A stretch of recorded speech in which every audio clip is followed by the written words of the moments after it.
where he was a finalist for the Random House Creative Writing Award and for the Marina Nemeth Award for Best Final Project. He currently lives outside of Toronto and is working on a novel. Please welcome Saad.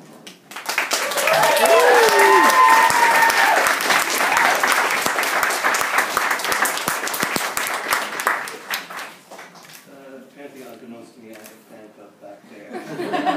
Thank you very much for this. Just at the outset, I would like to thank you, Descant, for being amazing, and thank you very much to my friends and family for being amazing also. I'll be reading the first half of my story, and refuse the soil. I will bury you. In retrospect, I was certain those words were hammering inside my father's mind throughout Uncle Anwar's funeral. It was December. I was at my residence downtown. My mother told me he had died, more as an afterthought than a solemn notification. After a long phone conversation about my courses after the winter semester, she mentioned that Anwar, she didn't call him uncle, had passed away. How, I asked. The saying it was a heart attack, he said.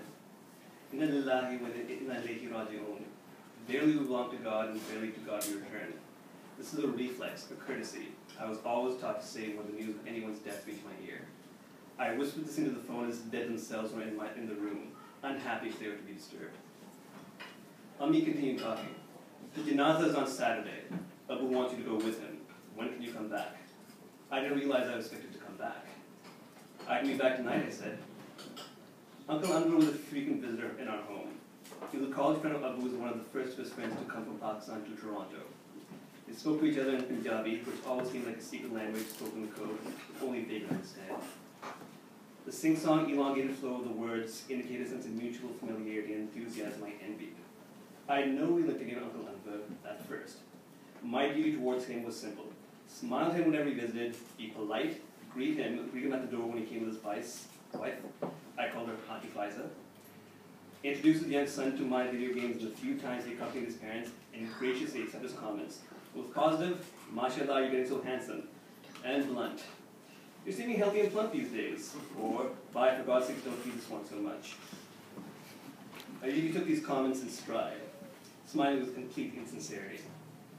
I loved and slightly feared my father enough never to show the slightest sign of disrespect to Uncle Anwar. Abu could tolerate much except slights to his pride or honor. Those he loved were part of that honor system. Uncle Anwar's periodic presence animated my father in a way that seemed unique. Perhaps it was the feeling of being with someone familiar from home, the enlivening sense of warmth in a new country that Abu felt was designed to be frigid and alienating. Canada was a place that expected you to find reliability in laws, rules, and unfamiliar bureaucracies.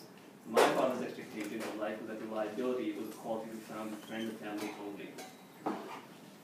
Uncle Anwar fulfilled that expectation, at least at first. It was he who encouraged Abu to go into business with him and run a take-out place in Pasha. Uncle Anwar convinced my father there was a niche to be filled there, a Pakistani restaurant in an area mostly Thai and Persian outlets, relatively inexpensive and perfect for families in a suburban location. They rented a place north of Young and Major Mac, a nook in a small food court whose decor seemed trapped in the late 70s, with old reddish-orange formica tiles, surrounded by a multitude of other chains and fast food outlets. They made some money in the beginning, enough for Abu and I to save up for my future studies. In whatever spare moments I could find outside of school or studying, I took the bus to help Ami and Abu at the register, while they served large vats of tandoori chicken and rice in stainless steel bins. The mall was far from school, and I felt oddly safe there, away from the isolation I felt amongst other students. On occasion, I saw some of those students from school anyway, wearing their baggy jeans and Campbell's Indian motorcycle jackets, never saying anything mean to me directly, most hardly mean my name, but always judging, the scornful look of teenage popularity and success. I felt shame in those moments, avoiding being at front with the register when they came. One day, Abu noticed me noticing them as they laughed amongst themselves. My eyes were downturned, faced toward the register as they doled out to my customers, too embarrassed to meet any of their eyes lest they see me. I assumed the rich kids would score my being role as cash boys for a small immigrant business. As I envisioned the possible ways they might tease or backbite me, Abu came to me from the kitchen on his way to dump a tray of rice into one of the basins. "Look at your customers," he said, whispering in my ears, his stocky forearms holding the tray with ease, as if it had no weight. "And don't ever be embarrassed of what you're doing here.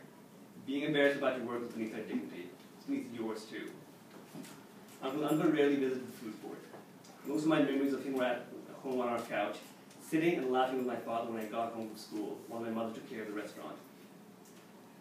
Those days were lonely for me. I was pushed to excel in school, and school pushed me back hard. I ended my days coming back from the library exhausted, as if I had just worked a shift at a factory. One day I saw Uncle Anwar on our long, stark white living room couch with Abu. The silence was abrupt. We stopped talking and I greeted them both. "What's the matter?" my father asked. "What's wrong, beta?" Uncle Anwar asked, almost at the same time as Abu. "Nothing," I said, shrugging my shoulders. "Just tired." "That's not it," Uncle Anwar said. "It's school. Boring, isn't it? God, we really push our children, don't we?" My father gave me a disapproving clicking sound. "You're encouraging him to be lazy." "Bye, Saad," said Uncle Anwar, grabbing his tea from the side table. "With your blood running in him, how could he possibly be lazy?" Abu threw up his hand and they both laughed loudly. I had the feeling this little exchange was part of an inside joke I had just missed. My father asked me to get some coffee cake from the kitchen for Uncle Anwar. Uncle Anwar insisted I stay put. "Leave this young man alone," he said, turning to address me. "Listen to me. You probably hate school. I wouldn't blame you. But don't worry. School gets better after that you find a job. You work for a bit at it and you probably hate it, but then you find something worth doing. Life gets better." He looked at me with a strange twinkle in his eye, and for a moment Uncle Anwar seemed less like a remote avuncular presence, spouting sound official advice, and more like a friend, an intimate, someone who understood you and your place in the world. It was a brief communion, the type that occurs in youth when you realize that an adult who accepts your problems as valid and worthy of comment. Amin never trusted him. "He's too confident," she once said to Abu, as if confidence was a byword for unfounded arrogance. Her distrust proved to be well-founded. I came back from school one day, this was in grade 10, to find Amit pacing in the living room. Without hesitating, she told me the story. Uncle Anwar had been stealing from us and Abu had found out. She didn't say how he knew. I was stunned and asked a few questions, half expecting that Abu would give us the entire story.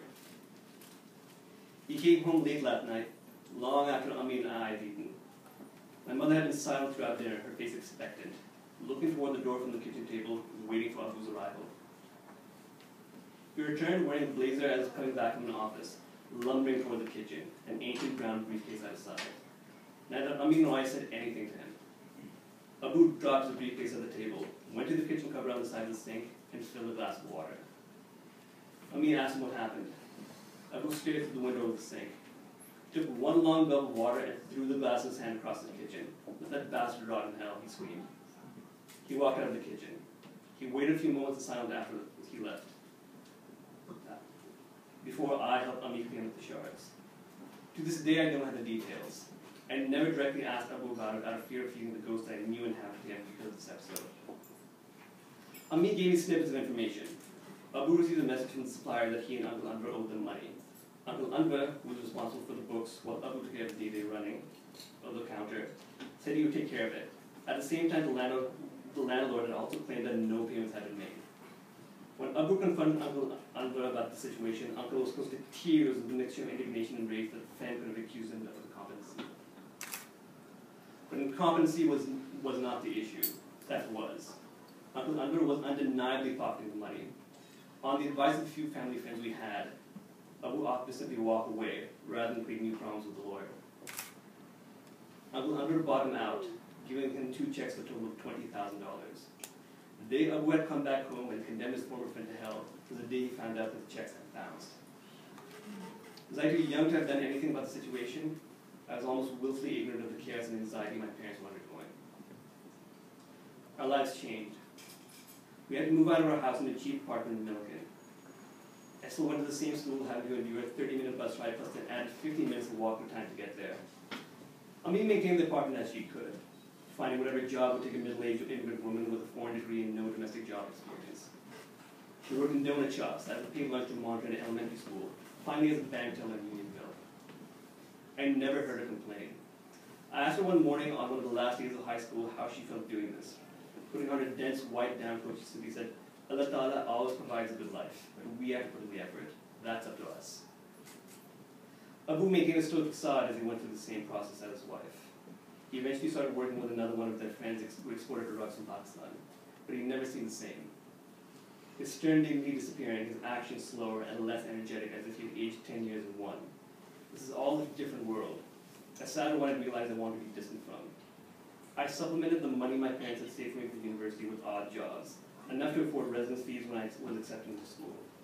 The possibility of being away from my family drama was tangible and real, like an escape route I had previously never known. One that I was now forced to crawl backward through when I was asked to go back home for the funeral. Thank you.